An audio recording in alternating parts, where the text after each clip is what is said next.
It's just after 1 a.m. on October 31st, 1999. 217 people on board EgyptAir Flight 990 are waiting for takeoff. 990, if you copy New York At 1:50 a.m., Flight 990 disappears from radar screens, crashing into the surface of the Atlantic Ocean, over 60 miles off the American coast. Coast Guard search and rescue get a call at 2:15 a.m. A plane has disappeared, and Coast Guard vessels are called to the scene. October 31st, 1999. The world is quiet as the clock ticks past midnight. At John F. Kennedy International Airport in New York City, one of the busiest airports in the world, planes are still coming and going. Among them is EgyptAir Flight 990, preparing for its journey across the Atlantic Ocean to Cairo, Egypt. There is indeed new information tonight about the last minutes aboard EgyptAir Flight 990. This flight, like thousands before it, is expected to be routine. The Boeing 767-300ER, a marvel of aviation engineering, has a spotless service record. On board are 217 people, passengers from various countries, crew members, and even Egyptian military officers. For many, it's the start of a long journey to a distant land. For others, it's a flight home. As the plane awaits clearance, the atmosphere on board is typical of an international flight. Passengers settle into their seats, some chatting excitedly about the adventures that await them in Egypt, others reclining in preparation for sleep. Captain Ahmed El Habashi, a veteran with 36 years of experience, is at the helm. By his side is First Officer Adel Anwar, who switched shifts with a colleague to make it back home in time for his wedding. The mood is calm, even celebratory. Yet, within hours, this flight will become the center of one of the most controversial and mysterious air disasters in history. What should have been a 10-hour transatlantic journey will end abruptly in tragedy, sparking an international investigation and a bitter divide between nations. The investigation is not done, and what's going on, it's wrong. Everyone that have accused this man or said, because we're going to come back to you and we're going to ask you, what is your source? You keep telling us, our source said that. What is your source? Where is your source? We're coming back to you. EgyptAir Flight 990 departs JFK at 1:20 a.m., ascending smoothly into the night sky.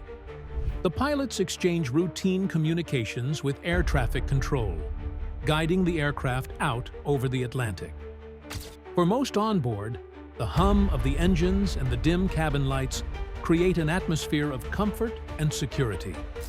Yet, beneath this calm facade, unseen forces are already at work. Within hours, the aircraft will plunge into the ocean, leaving no survivors. The wreckage will scatter across 36 square miles of ocean floor, and the subsequent investigation will uncover clues that both illuminate and deepen the mystery. Was this a tragic mechanical failure, a deliberate act, or something else entirely? The crash of EgyptAir Flight 990 not only took lives but also left behind a trail of unanswered questions. Two nations, Egypt and the United States, will clash over the cause of the disaster. Investigators will face challenges ranging from recovering black boxes in deep waters to deciphering cryptic cockpit recordings. The cockpit voice recorder from crashed EgyptAir Flight has been found, the Egyptian Investigation Committee says. Search teams had to salvage the device over several stages as it was damaged, the committee says, adding that the memory unit has been recovered. The findings will ignite debates over pilot behavior, cultural differences, and aviation safety that continue to this day. In this gripping story, we'll delve into every aspect of the case: the timeline of events, the lives of those on board, the contentious investigation, and the broader implications for the aviation industry. This is more than a tale of tragedy. It's a window into the complexity of modern air travel, the fragility of international relationships, and the resilience of the human spirit in the face of unanswered questions. Stay with us as we uncover the story of EgyptAir Flight 990, a flight that began with routine expectations and ended in one of the most chilling mysteries in aviation history. On board EgyptAir Flight 990, the cockpit was staffed by seasoned professionals. Leading the flight was Captain Ahmed El-Habashi, a respected pilot with 36 years of experience. Known for his calm demeanor and meticulous attention to detail, El-Habashi was not just a captain, but a mentor to many younger pilots. Sitting alongside him was First Officer Adel Anwar, 36 years old and in the prime of his career. Anwar had recently swapped duties with another pilot, eager to return home early for his upcoming wedding. The two formed a balanced pair of experience and ambition. Supporting them were members of the relief crew, who would take over during the middle portion of the flight. Captain Rauf Nuruldin and First Officer Gamil El-Batouti. El-Batouti, a former Egyptian Air Force instructor, was among the oldest first officers at EgyptAir. EgyptAir's Flight 990 appears to be cruising smoothly over the Atlantic. The relief first officer Gamil El-Batouti is alone in the cockpit, while the captain has gone to the washroom. Despite his rank, his colleagues often called him Captain out of respect for his long service. But for some within the airline, whispers of discontent surrounded his name. Allegations of unprofessional behavior had followed El-Batouti in recent years, leading to friction within EgyptAir's ranks. In the cabin, E-Flight was staffed by 10 flight attendants, all seasoned professionals dedicated to ensuring passenger comfort and safety. The 217 souls on board Flight 990 represented a diverse cross-section of humanity. Among them were 33 Egyptian military officers returning home after completing training in the United States. These men were seen as symbols of cooperation between Egypt and its Western allies, a reminder of the strong ties between the two nations. For many American passengers, this flight marked the beginning of a dream journey. Retired couple, Maureen and John Sacratini, were traveling to Egypt for an elder hostel tour, eager to explore the ancient pyramids and other wonders of the region. Anita Childs' parents, newly married, were celebrating their first anniversary with the same trip. Business travelers like Nick Harris were simply heading home after completing assignments abroad. Each passenger brought their own stories, hopes, and aspirations onto the plane. Some sought adventure, others routine. None could have imagined the fate that awaited them. EgyptAir Flight 990 was operated by a Boeing 767-300ER, a model renowned for its safety and efficiency.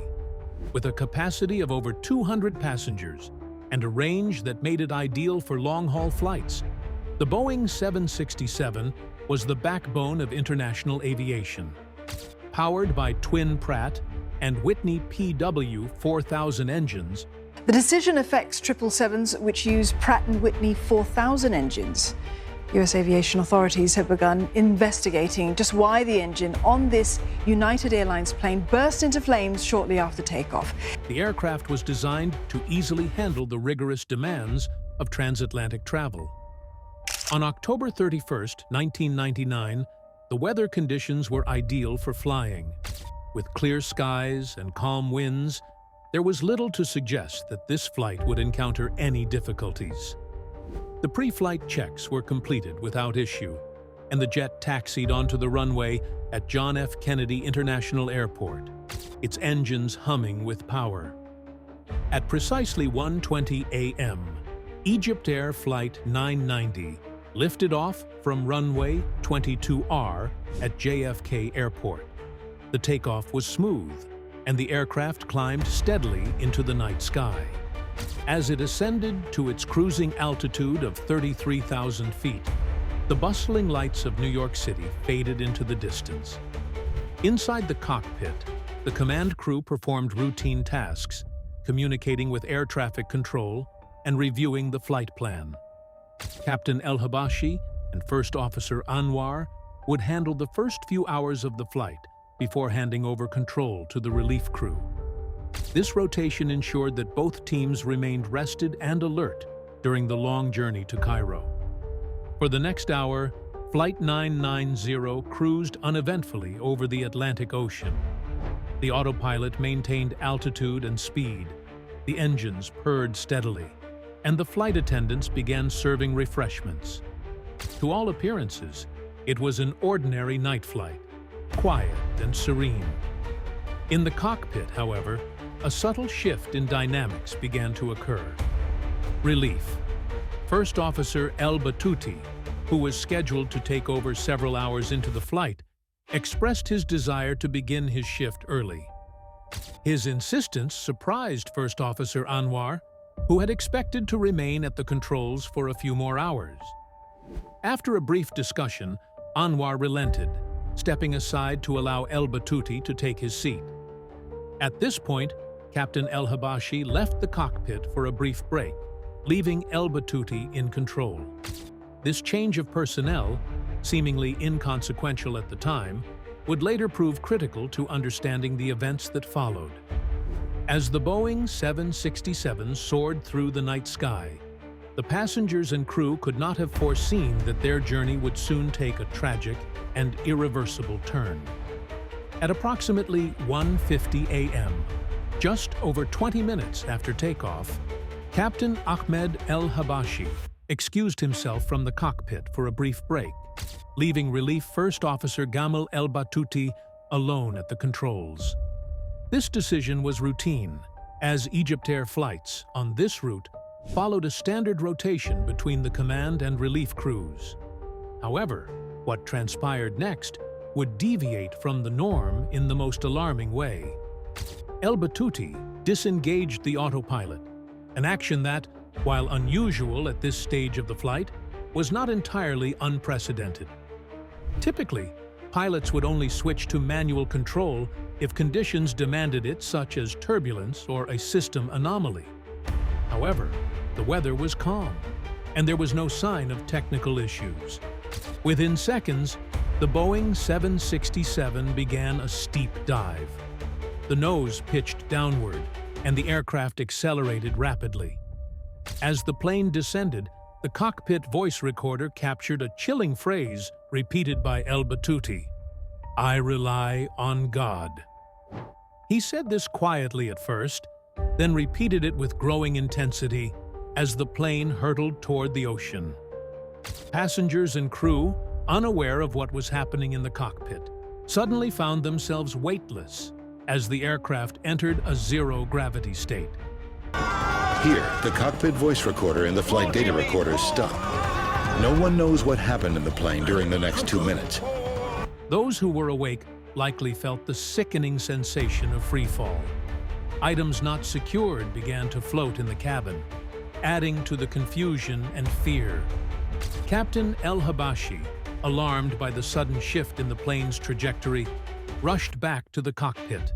The cockpit voice recorder captured the sound of the door opening, followed by El Habashi's urgent question: "What's happening? What's happening?" El Batouti offered no clear response, continuing to mutter his now infamous phrase. El Habashi took immediate action, pulling back on his control column to arrest the dive. However, the situation was far more complex than it appeared. Unbeknownst to the captain, El Batouti was simultaneously pushing his own control column forward, creating a direct conflict in the aircraft's elevator system.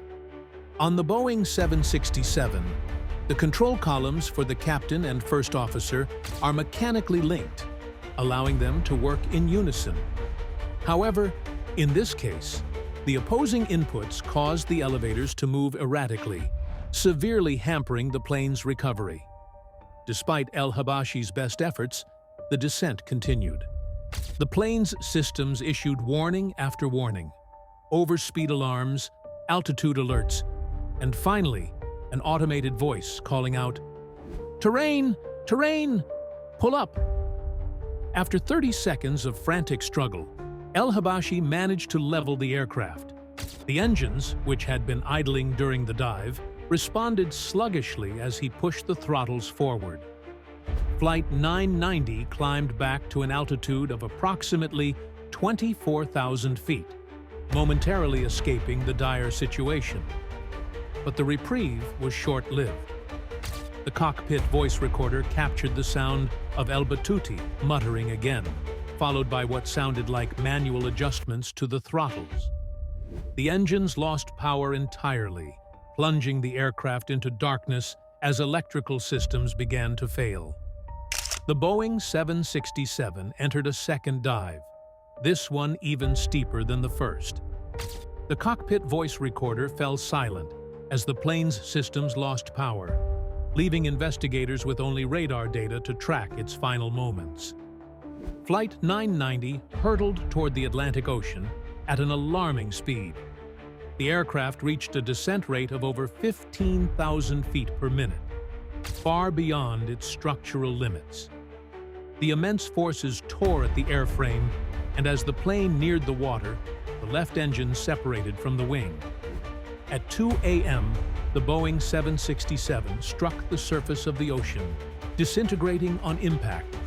All 217 passengers and crew were killed instantly.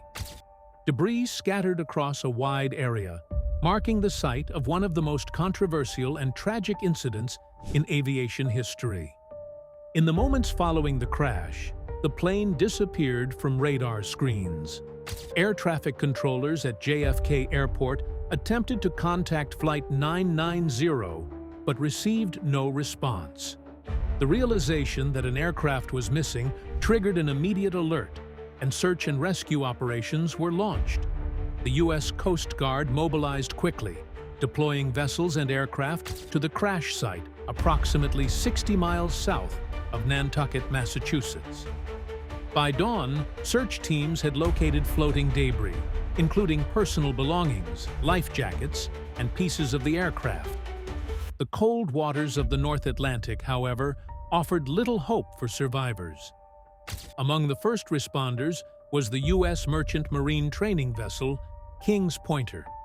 Crew members aboard the ship described an eerie scene: scattered wreckage, an oil slick stretching across the water, and no signs of life. For the families of the 217 victims, the news was devastating. Many had woken to headlines announcing the crash, while others received calls from EgyptAir representatives or government officials. In Cairo, loved ones gathered at the airport, hoping for updates.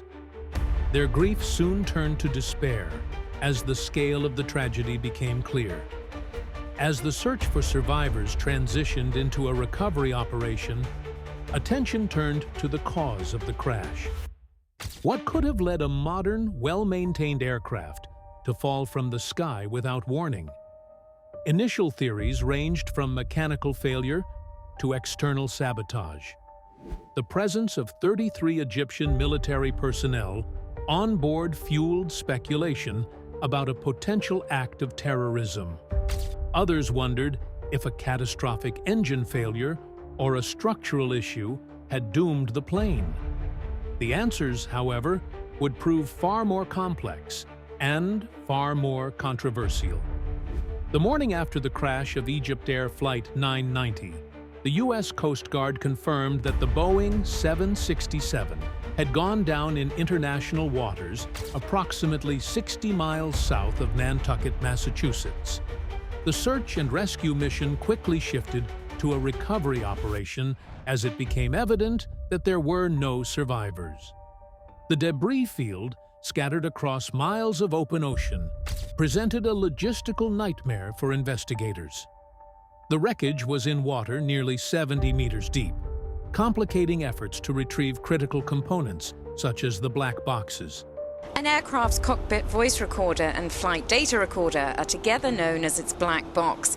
Analyzing the so-called black box is crucial to understanding why the jet plummeted into the Mediterranean en route from Paris to Cairo in May.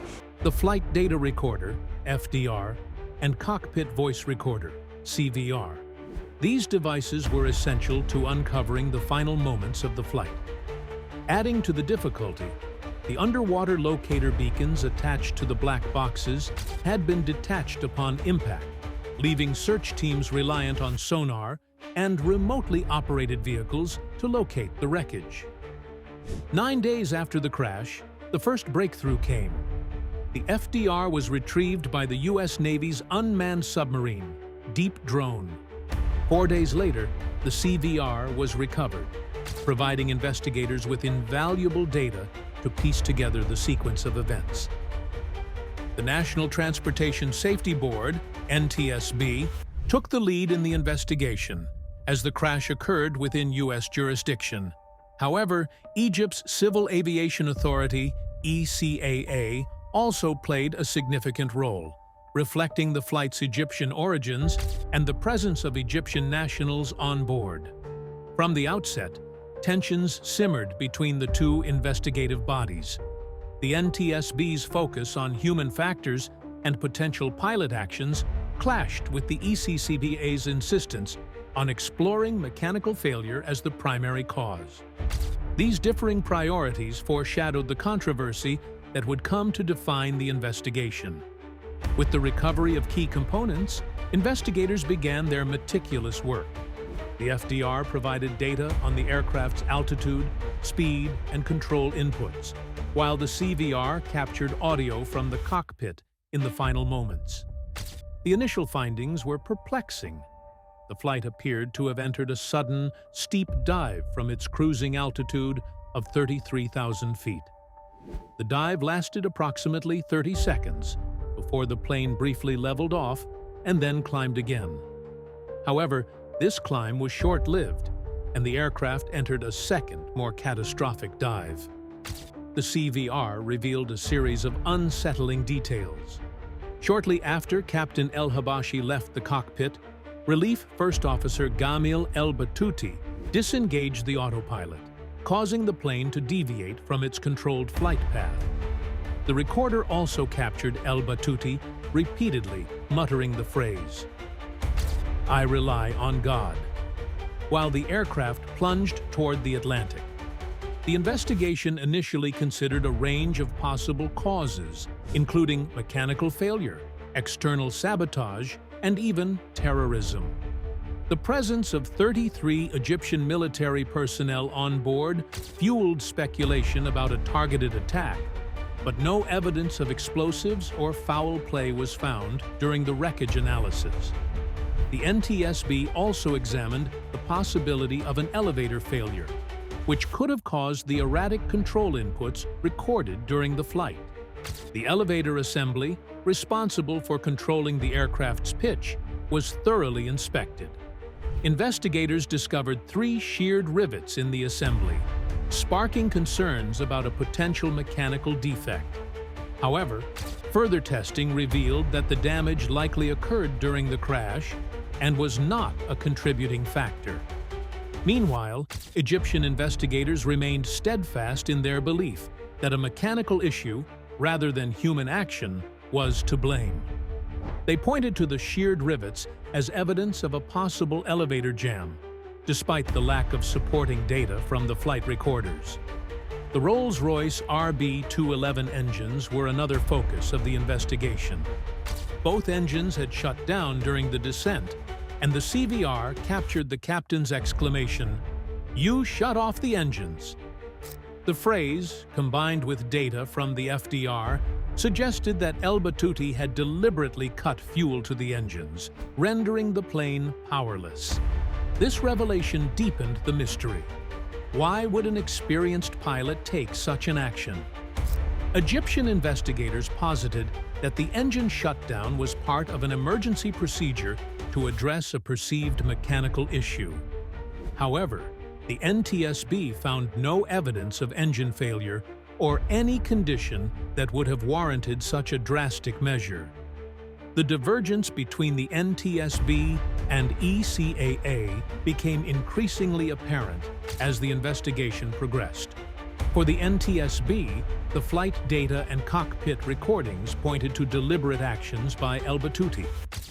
The agency noted that the repeated muttering of "I rely on God" and the opposing control inputs between El Batouti and El Habashi were indicative of intentional behavior. The ECAA, on the other hand, argued that the data could not conclusively rule out a mechanical failure. They criticized the NTSB's focus on human factors, accusing the agency of unfairly implicating El Batouti without sufficient evidence. As public speculation grew, so did the pressure on investigators to provide answers. Families of the victims demanded clarity, while media outlets in both countries fueled the controversy with competing narratives. By the end of the initial analysis, two distinct theories had emerged. The NTSB leaned toward pilot action as the probable cause, suggesting that El Batouti's inputs were deliberate and unexplained. The ECAA maintained that the crash was likely the result of a mechanical issue, possibly involving the elevator assembly or another critical system. The stage was set for an international debate that would span years, leaving the true cause of EgyptAir Flight 990's tragic descent shrouded in uncertainty. The investigation into EgyptAir Flight 990 quickly became one of the most polarizing in aviation history. The National Transportation Safety Board, NTSB, and Egypt's Civil Aviation Authority, ECAA, offered starkly different interpretations of the evidence, each influenced by cultural, political, and institutional factors. For the NTSB, the cockpit voice recorder, CVR, and flight data recorder, FDR, presented a troubling picture. Relief. First Officer Gamel El Batouti's actions, disengaging the autopilot, reducing engine power, and repeating the phrase, "I rely on God," seemed deliberate. To the NTSB, this was not a mechanical failure, but a series of human decisions leading to catastrophe. The ECAA, however, vehemently opposed this conclusion. Egyptian officials argued that cultural misunderstandings and incomplete evidence had skewed the NTSB's interpretation. They maintained that mechanical failure, particularly in the elevator assembly, was a more plausible explanation. This disagreement fueled a heated public debate, with both sides defending their positions in the media. Families of the victims, caught in the crossfire, were left grappling with conflicting accounts of what had caused the tragedy. The phrase, "I rely on God," became a focal point of the investigation and a flashpoint for cultural misunderstanding. In Egyptian culture, the phrase is a common expression of faith, often uttered during moments of stress or uncertainty. To many Egyptians, El Batouti's repeated use of the phrase indicated a plea for divine intervention, rather than a deliberate act of destruction. The NTSB, however, viewed the repetition of the phrase in the context of the flight's descent as unusual. Coupled with El Batouti's actions in the cockpit, it raised suspicions of intent. Critics accused the NTSB of imposing a Western perspective on a deeply Egyptian expression, fueling resentment in Egypt and casting doubt on the investigation's impartiality. The cultural divide extended beyond language. The idea of suicide carried a significant stigma in Egyptian society, where religious and cultural norms view life as sacred. The notion that El Batouti could have intentionally downed the plane was deeply offensive to many Egyptians, who felt the NTSB's conclusions unfairly maligned his character and their national pride. As the investigation continued, reports surfaced about El Batouti's personal and professional life. Some colleagues described him as a competent but unremarkable pilot, while others alleged a history of inappropriate behavior. The most damaging claims came from hotel staff in New York, where EgyptAir crews frequently stayed. According to the FBI, El Batouti had been accused of harassing female employees and guests, including an incident just days before the crash. These allegations painted a picture of a man who, some argued, might have been under significant personal and professional stress. The FBI also uncovered rumors of disciplinary actions against El Batouti within EgyptAir. While these claims were not substantiated, they fueled speculation that he may have harbored grievances against the airline. Egyptian officials dismissed these allegations as irrelevant, accusing the NTSB and FBI of tarnishing El Battouti's reputation to support a preordained narrative. To the ECAA, focusing on El Battouti's character distracted from the possibility of a mechanical failure.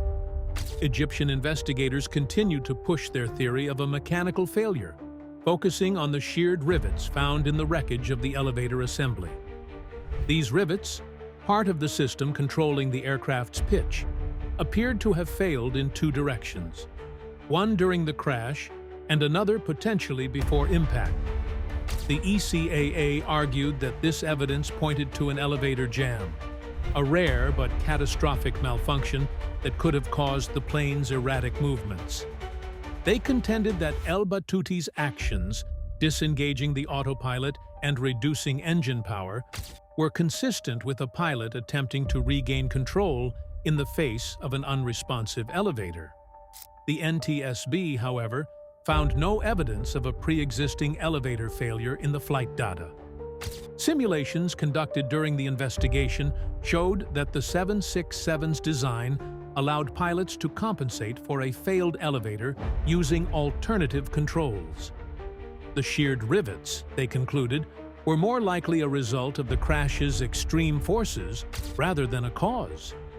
The stark divide between the NTSB and ECAA soon took on political dimensions. Egypt, a key U.S. ally in the Middle East, was deeply invested in defending its national airline and the reputation of its pilots. Egyptian President Hosni Mubarak publicly rejected the NTSB's findings, calling them biased and unsubstantiated. In the United States, the NTSB's narrative gained traction, supported by its detailed analysis of the flight data and cockpit recordings. For many Americans, the idea of a deliberate act by an individual seemed more plausible than an unexplained mechanical failure in a proven aircraft like the Boeing 767.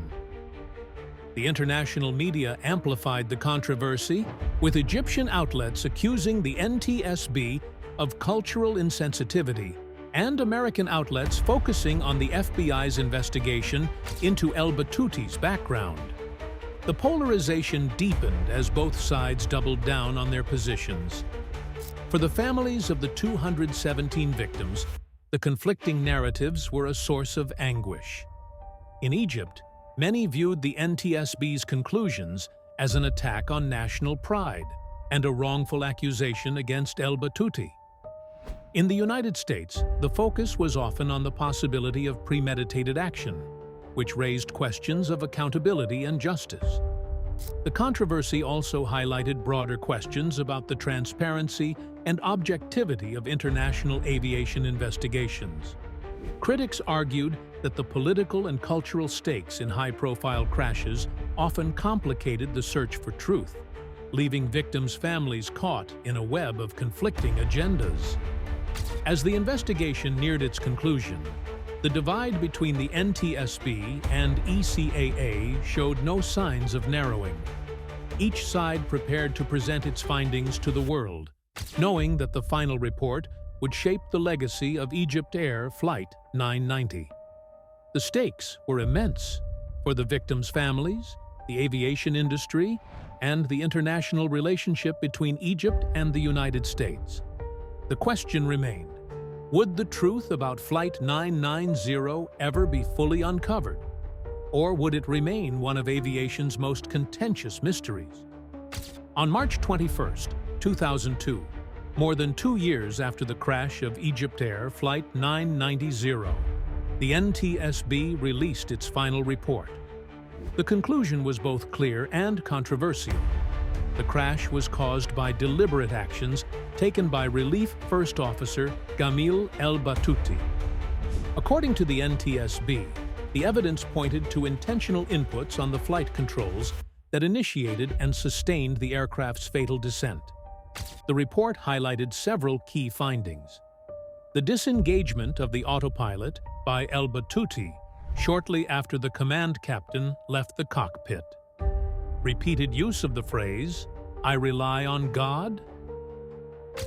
During the descent, accompanied by manual inputs to pitch the nose downward, the throttles being pulled back to reduce engine power, followed by an apparent shutdown of the engines.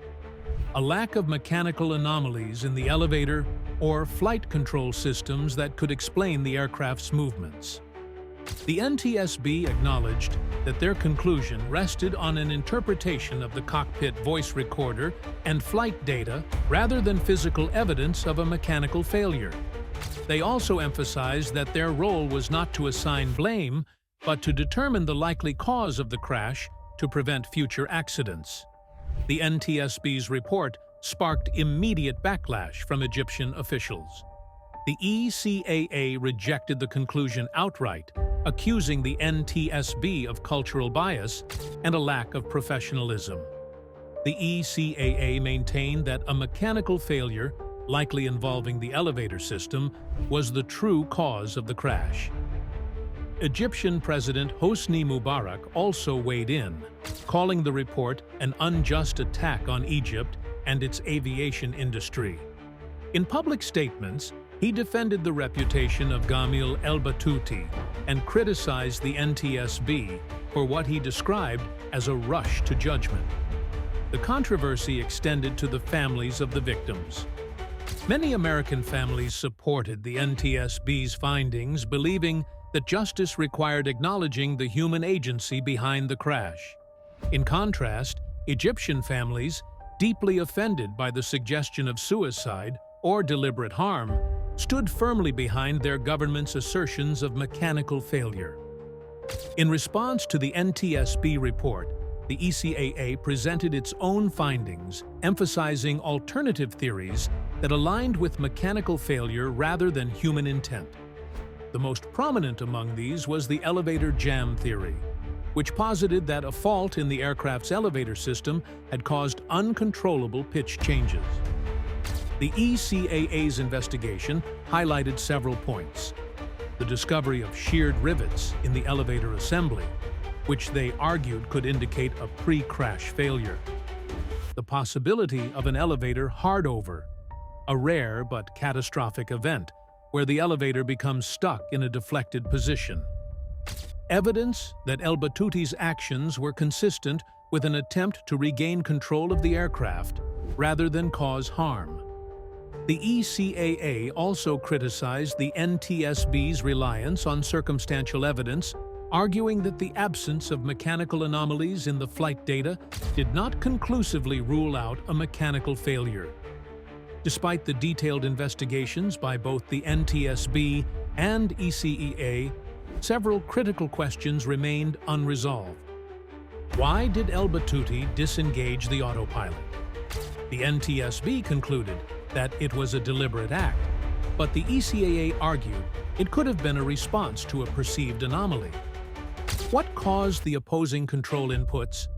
The NTSB attributed them to intentional actions by El-Batouti, while the ECAA suggested they might reflect a struggle to manage a mechanical failure. Was there a cultural bias in the investigation? The NTSB's reliance on the phrase, "I rely on God," as evidence of intent was viewed by some as a misunderstanding of Egyptian cultural and religious practices. These unanswered questions fueled ongoing debate and ensured that the crash of Flight 990 remained one of the most contentious cases in aviation history.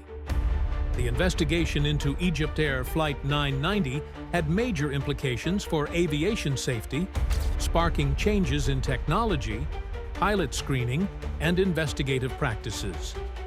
Aviation safety reforms, cockpit voice recorders, improved clarity and extended recording times were introduced. Pilot screening. Airlines enforced stricter mental health evaluations and professional conduct monitoring. Aircraft inspections. The discovery of sheared rivets led to mandatory elevator system checks on Boeing 767s. The case exposed tensions between Western investigative methods and cultural interpretations. The phrase, "I rely on God," common in Arabic-speaking cultures, was seen differently by Egyptian officials and the NTSB, fueling controversy over the findings. This led to cross-cultural training. Investigators began receiving cultural sensitivity training. Joint investigations, ICAO, encouraged better cooperation in international crash investigations. The conclusion that a pilot's deliberate actions caused the crash heightened awareness of psychological stressors in aviation. As a result, mandatory mental health checks became standard in many airlines.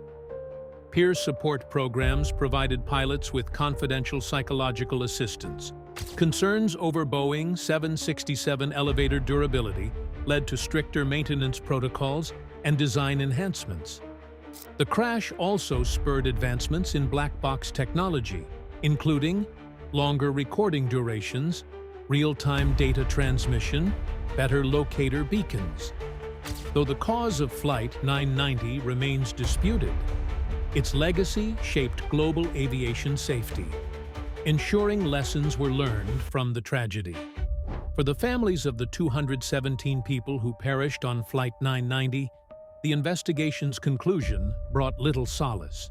The sharp divide between the NTSB's findings and the ECAA's counterarguments left many grieving relatives caught in a limbo of unanswered questions and conflicting narratives. To honor the victims, memorials were erected in both Egypt and the United States. These sites became places of reflection, symbolizing the shared grief of two nations and the enduring need to learn from tragedy. The crash of EgyptAir Flight 990 remains one of the most controversial and complex cases in aviation history. While debates over its final moments persist, the lessons drawn from this tragedy have led to critical advancements in cockpit safety, investigative practices, and pilot mental health awareness. Though the full truth may never be universally accepted, Flight 990's legacy is undeniable, shaping policies, improving safety, and reminding the aviation world that every tragedy must serve as a stepping stone toward a safer future.